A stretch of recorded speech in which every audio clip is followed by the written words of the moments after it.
Good evening and welcome to another season of Inside Red Dragon Sports.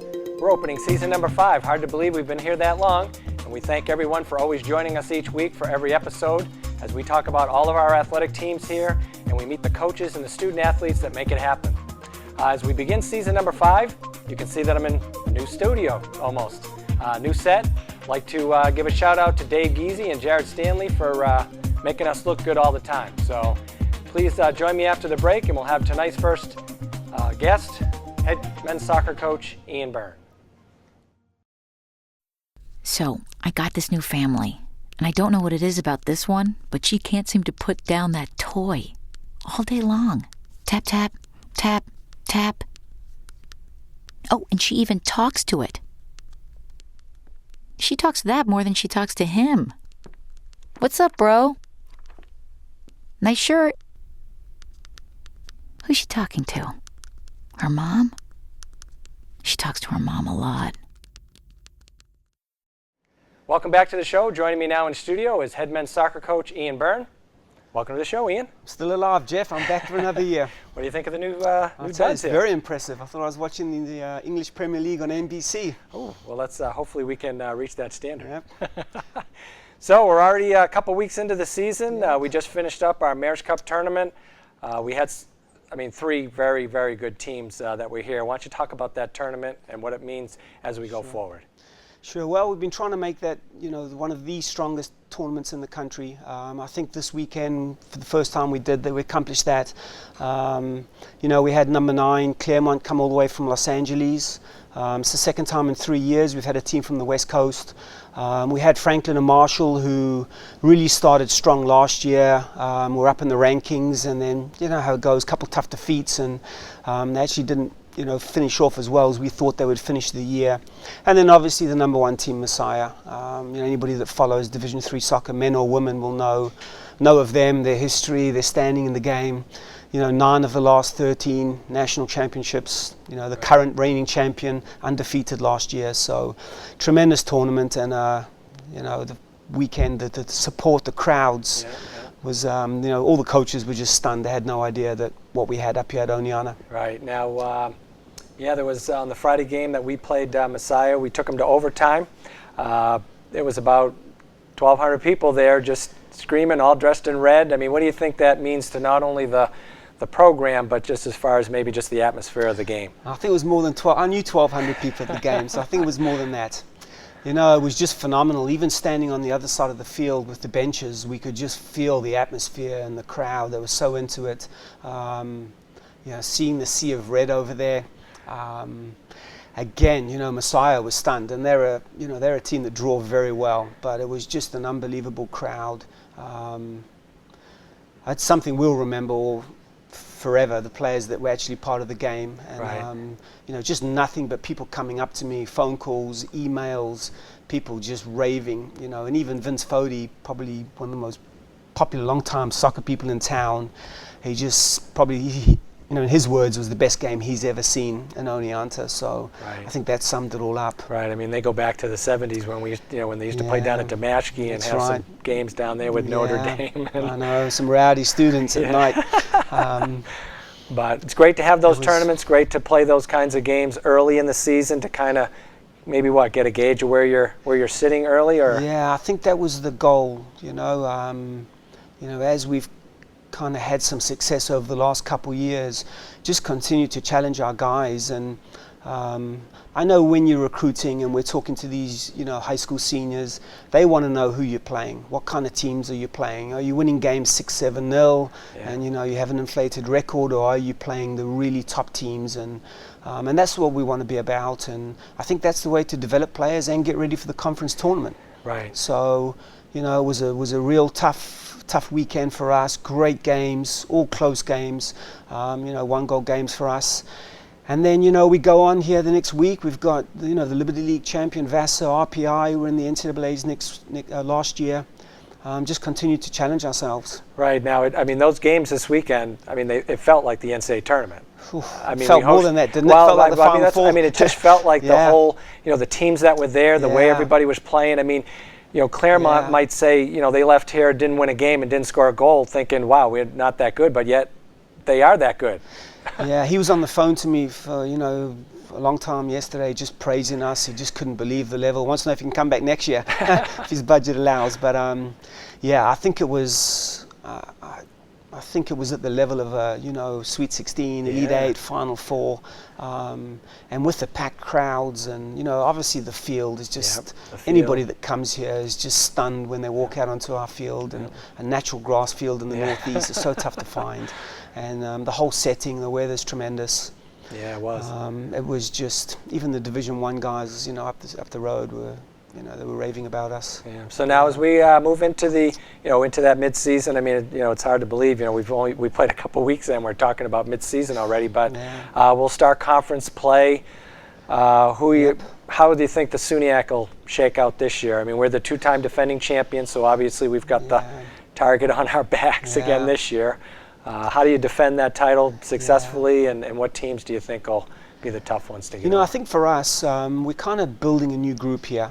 The last 2 years, we've graduated 16 players, which is a great accomplishment for us.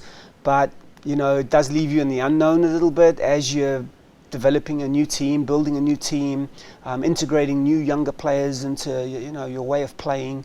We've got some great talent, and right now we've struggled the whole preseason and the first couple of weeks with just injuries. It just seems to, year after year, that kind of is becoming one of the biggest challenges we face.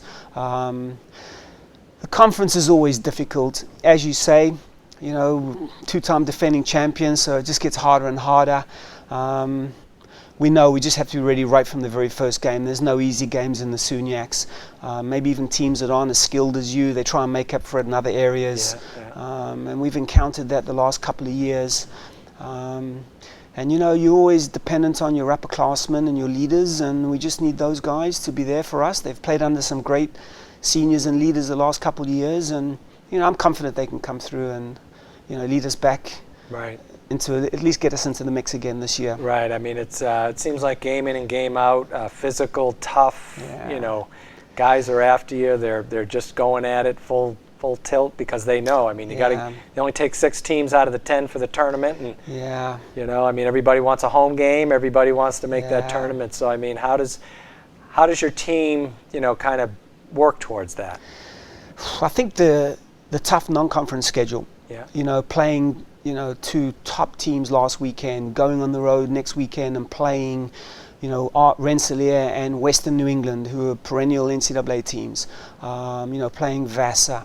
I think that is what sets the tone for the program, and just accustoms our guys to going into these, playing back-to-back on a weekend against 2 hard, strong teams, and we know what to expect. So I think the schedule is a huge part of it. I think the culture we have in the team, the demands we put on the young players, the expectations we have for them coming in, and the standards the seniors and the leaders set for these young guys. And this is what's expected if you're going to come and play here. So.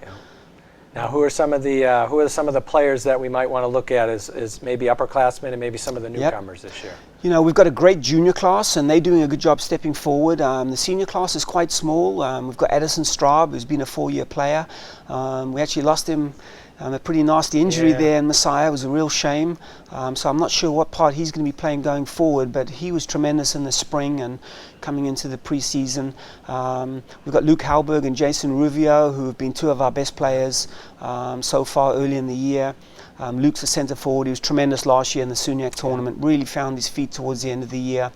And then this junior class, we've got Captain Dan DeBottis in goal, Captain Scott Taglione at centre back.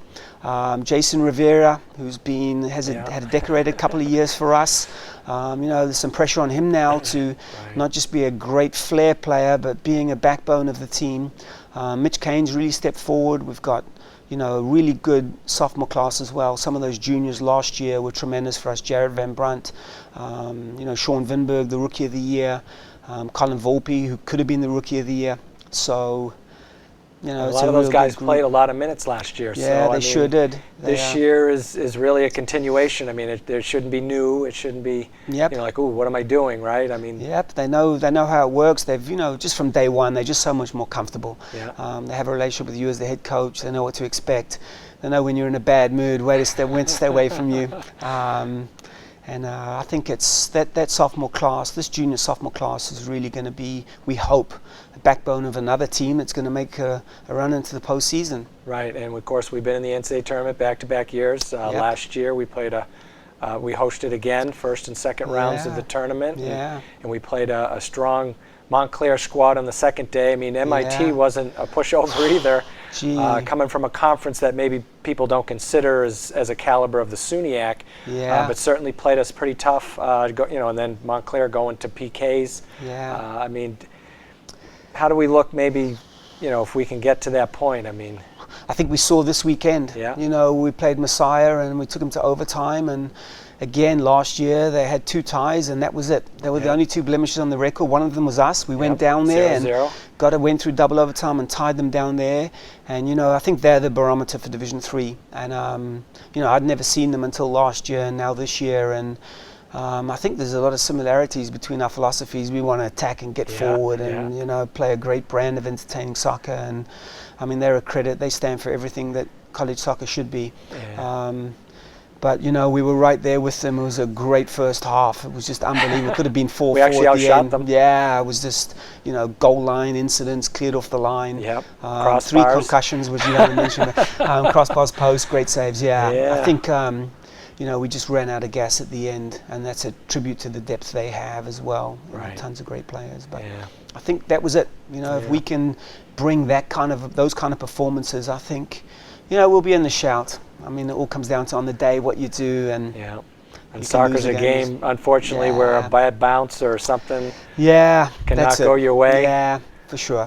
But I think watching our team, though, I think that we're the ones who will benefit from those kind of plays because we're making those plays. You know what I'm saying? If you look at our team and you watch us play, I don't think that we're going to see a bad bounce or something that'll go against us. I think we're making things like that happen. You make your own luck. It's a big saying I have, and I think the better your team is and the more successful you are, it just breeds a culture where you go into big games and your confidence is high and you expect to win. Right. And I think we've won some big games over the last couple of years, and now these sophomores and juniors have experienced those wins and what it takes to come through, and hopefully we can keep it going. Yeah, well, we certainly wish you the best of luck this year, and certainly Thanks, Jeff.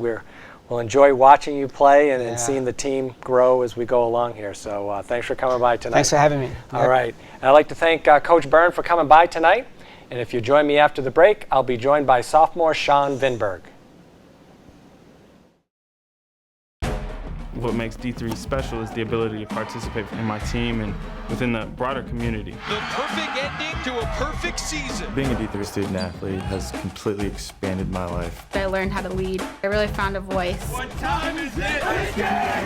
It's more about the experience rather than just a sport itself. Without the experience of being a Division III student athlete, I wouldn't be the person who I am today. NCAA Division III. Discover, develop, dedicate.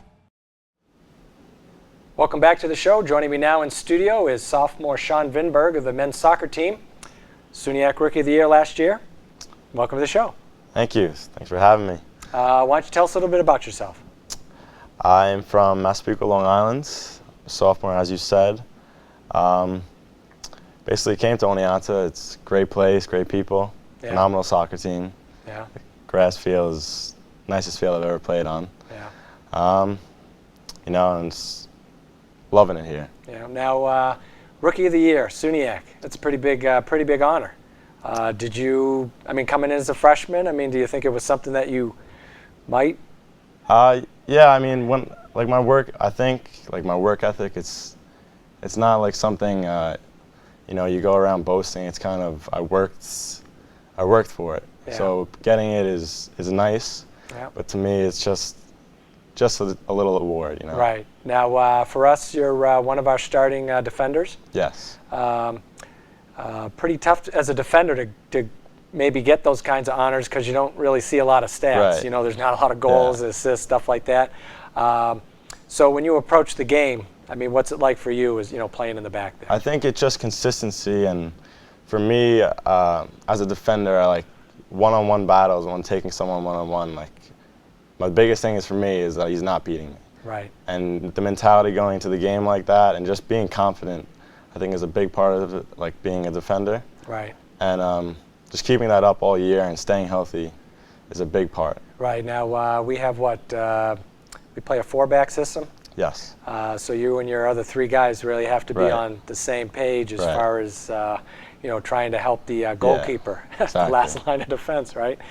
So how do you guys work together as a team? I mean, how do you guys try to get on the same page? By far, it's communication is the biggest key. It has to come from the goalie and all 4 defenders. It's you have to be in one unit, Yeah. or else it'll be easy penetrated and through. And communication definitely is a big part, and it can't be just one person on the team. I think it has to come from everyone. Right. And especially going forward, and just simple things as man on and turn is something the back line could see because you see the whole field. Right. Versus a forward who is really behind the ball. Yep. So I think communication is definitely the biggest. How, coming from high school, first year of college, how was the transition? How'd you find the game? The difference between the high school and the college game.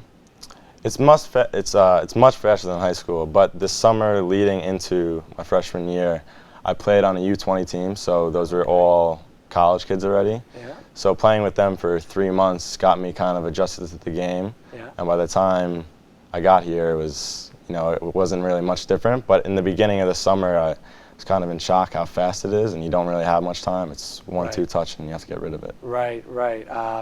And I think most of we've had plenty of sophomores on the show and kind of talked to them about what's it Right. like to, jump up to that college game, and obviously you made the switch and jump pretty successfully. Yeah.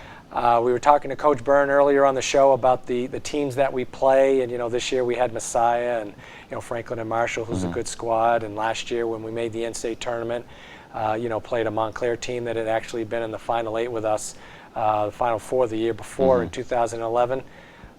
What's it like to play teams of that caliber? I think that's great. I mean, ultimately, the goal for the season, especially with a team like us, is to win a national championship. So you want to see the best teams. You don't want to be blowing teams out in the beginning of the season because it's not useful. Right. And why not play the best team as your first game? Right. And just the crowd we got also is amazing. Right. Especially as a freshman, like you never get a crowd like that or play teams of that caliber, and it's kind of like a shock. But we did it last year. We had big games. We hosted the first 2 rounds of the tournament, and Right. I love it. The Right. Mayor's Cup is phenomenal. It was the best tournament in the country this year. Yeah, I think so too. I mean, the caliber of teams. I mean, 3 teams that are. I mean, Franklin and Marshall wasn't ranked coming in, but they certainly will be Right. ranked after this They weekend. will. But yeah, just having teams like in us. I mean, all 4 teams were just quality teams that at the end of the year you think Right. might be. We'll see them again, exactly. Yeah, that's what I mean. It's funny because when I was talking to one of the Messiah assistants, just talking about the game, and he says, "We might see you guys again." So I mean, Right. they definitely respect the brand of soccer that we play, and I know that's a testament to the guys that play and work hard every day.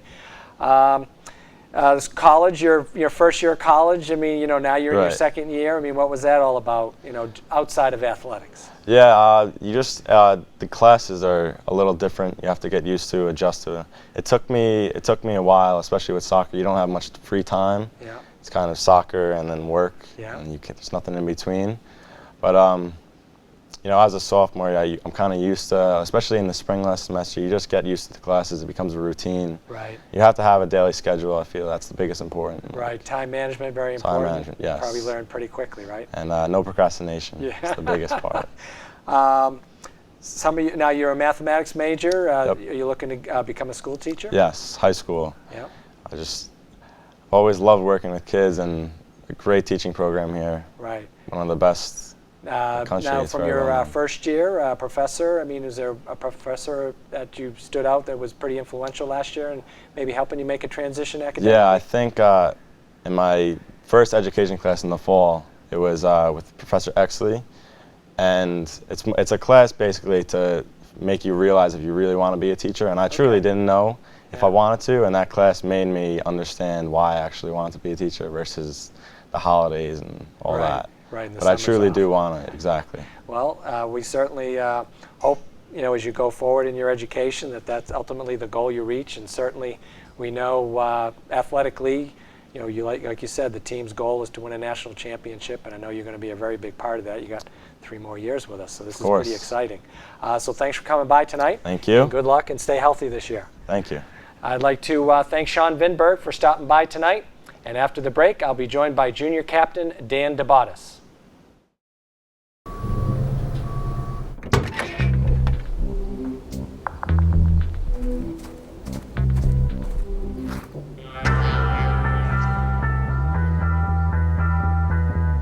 When you throw away money on wasted electricity, you're throwing away everything you could have bought with it. Saving energy saves you money. Learn more at EnergySavers.gov.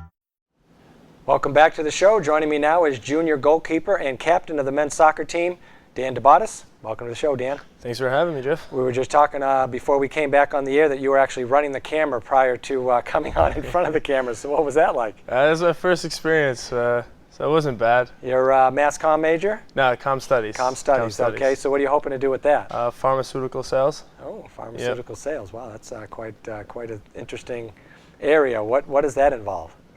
Basically going to like doctors' offices and trying to bribe them or persuade them to get your drug, buy your product to sell out to patients. Now you're third year with our program. You're a team captain this year. Congratulations. Thank you.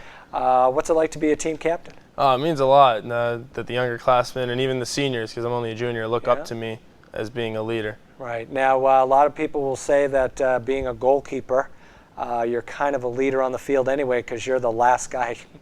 You're it. You know what I mean? I mean, for better or for worse, you're the guy that everybody looks at if something bad happens most of the time. But for you, like you said, I mean, the respect that you've earned from your teammates over the last couple of years, and certainly at the beginning of this year, some of the performances early on. Describe what it's like to maybe lead the team in some of those as we go forward here. It's nice because you make the big save like against Messiah, and you keep us in the game, but also it turns around if you do make a mistake, it's noticeable because there's only you, and if you make a mistake, it's going in. So I like to feel that pressure. Right. Now, as team captain, being a leader to the younger kids that are coming into the program, because of course, we had Coach Byrne on talking about the younger players and trying to assimilate them to the game, and at this level and the program that we have here that we've kind of built over a few years now, the success expectations. Where do you see yourself in that role as a team captain? I try to encourage players, encourage young guys, to get them comfortable with everyone. Because in my freshman year it was hard. I didn't really know much, and I take Max, who's the goalie ahead of me.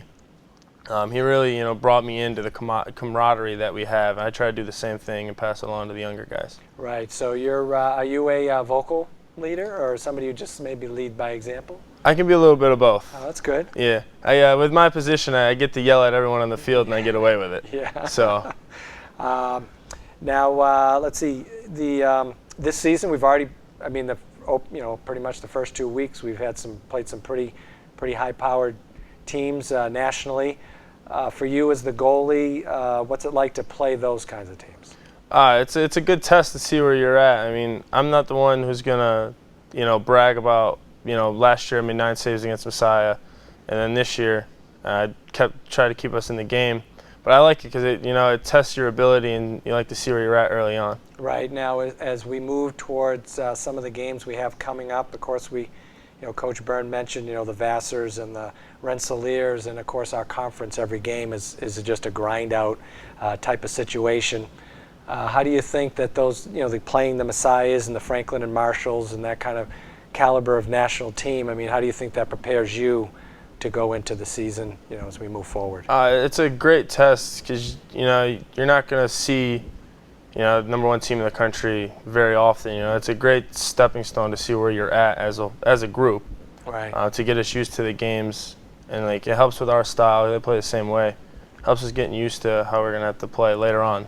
Right, because when we get into the NCAA tournament, the better teams, which we're one of them, that style of soccer that that Messiah played against us. I mean, that really, for the people that were at the game, if you were going to watch a soccer game, if you maybe who hadn't been to one before, I mean, I would say that would have been a good one to watch as far as just the play of the game and the intensity level, don't you think? Oh yeah, I agree. It was a great game. Even if as a neutral standpoint, it was a great game. Both teams going forward, back and forth, taking chances.